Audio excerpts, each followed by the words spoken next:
निवेशकों के मन में अक्सर ये सवाल उठता रहता है कि पोस्ट ऑफिस में फिक्स्ड डिपॉजिट ज्यादा सही है या फिर पब्लिक प्रोविडेंट फंड में यानी पीपीएफ में। अगर आप भी इसी उलझन में फंसे हैं तो चिंता की कोई बात नहीं है। आज हम आपकी इन सभी शंकाओं को दूर करने वाले हैं। एफडी या पीपीएफ कौन सा विकल्प बेहतर होगा, इसका फैसला मुख्यतः दो चीजों पर निर्भर करेगा। आप निवेश कितने समय के लिए करना चाहते हैं और निवेश का मकसद क्या है। दोनों ही जगहों पर फिक्स्ड रिटर्न मिलता है, दोनों में ही लॉक इन पीरियड होता है। लॉक इन पीरियड का मतलब होता है एक निश्चित अवधि तक आपका पैसा अमुक स्कीम में फंसा रहेगा, और आसान शब्दों में कहें तो तय समय तक आप उस निवेश विकल्प से बाहर नहीं निकल सकते।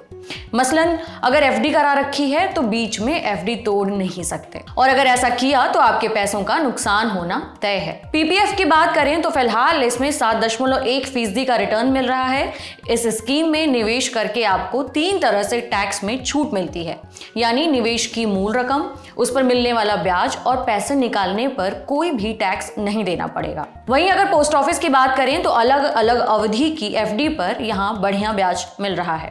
1 साल की एफडी पर 6.8%, 2 से 3 साल तक की एफडी पर 7% का ब्याज मिल रहा है, जबकि 5 साल या उससे ज्यादा की अवधि पर एफडी कराने पर 7.5% तक का ब्याज मिल रहा है।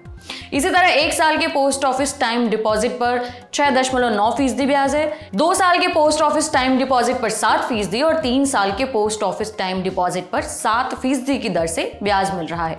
और लंबी अवधि की बात करें जैसे कि 5 साल की पोस्ट ऑफिस टाइम डिपॉजिट पर 7.5% तक का ब्याज मिल रहा है। कई बैंक तो सीनियर सिटीजन्स को करीब आधा फीसदी अतिरिक्त ब्याज भी ऑफर कर रहे हैं।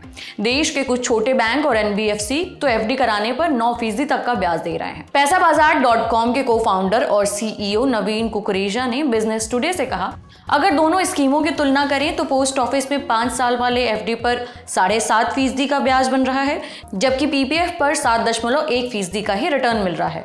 लॉक इन पीरियड भी 15 साल है। इसके अलावा पीपीएफ पर ब्याज हर साल तय किया जाता है।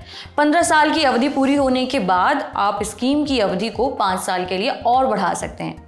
हाँ, अगर पोस्ट ऑफिस की 3 साल वाली स्कीम से तुलना की जाए तो पीपीएफ ज्यादा बढ़िया ऑप्शन रहता है, लेकिन इस स्थिति में दोनों स्कीमों के अपने अपने फायदे और नुकसान हैं। जैसे छोटी अवधि वाले एफडी में इतना तो पक्का रहता है कि 3 साल के बाद पैसा हाथ में आ ही जाएगा, लेकिन एफडी से मिले पैसों पर टैक्स देना होगा, जबकि पीपीएफ पर टैक्स नहीं लगता। पोस्ट ऑफिस के मियादी जमा में ग्राहक 200 रुपए की न्यूनतम रकम के साथ निवेश शुरू कर सकते हैं। अधिकतम रकम की कोई सीमा नहीं तय है। पीपीएफ खाता खुलवाने के लिए कम से कम 500 रुपए जमा करने होंगे। इसमें निवेश की सालाना सीमा तय है। 1 साल में अधिकतम 1.5 लाख रुपए ही जमा किए जा सकते हैं। पोस्ट ऑफिस एफडी को जब चाहें तब तोड़वा सकते हैं, लेकिन पीपीएफ में 5 साल से पहले पैसे नहीं निकाल सकते। इसके अलावा अगर पीपीएफ के पैसे पर लोन उठाना चाहते हैं तो उसके लिए कुछ अतिरिक्त शर्तों का पालन करना होगा। लेकिन ये तो हो गई दोनों निवेश साधनों की खूबियों और खामियों की बात। अब इन पर लगने वाले टैक्स का हिसाब किताब भी समझ लेते हैं। पीपीएफ के तहत जमा होने वाली 1.5 लाख तक की रकम, उस पर मिलने वाला ब्याज और प्रॉफिट तीनों ही टैक्स छूट के दायरे से बाहर हैं। वहीं एफडी में 5 साल वाले टर्म डिपॉजिट पर आयकर कानून के सेक्शन 80C के तहत टैक्स छूट मिलती है, लेकिन इस पर मिलने वाला ब्याज टैक्स के दायरे में आता है, यानी जमा पर जितना भी आपको ब्याज के नाम पर पैसा मिला है उस पर आपको टैक्स देना पड़ेगा। कुल मिलाकर अगर कम समय के लिए पैसा जमा कर सकते हैं तो पोस्ट ऑफिस में एफडी करा सकते हैं, ये आपके लिए बेहतर विकल्प रह सकता है। लेकिन अगर आपके पास लंबी अवधि तक निवेश को जारी रखने का मादा है तो आपके लिए पीपीएफ में निवेश करना ज्यादा बेहतर होगा। इसके अलावा पीपीएफ जमा पर मिलने वाले ब्याज पर भी ब्याज मिलता है, यानी चक्रवृद्धि ब्याज।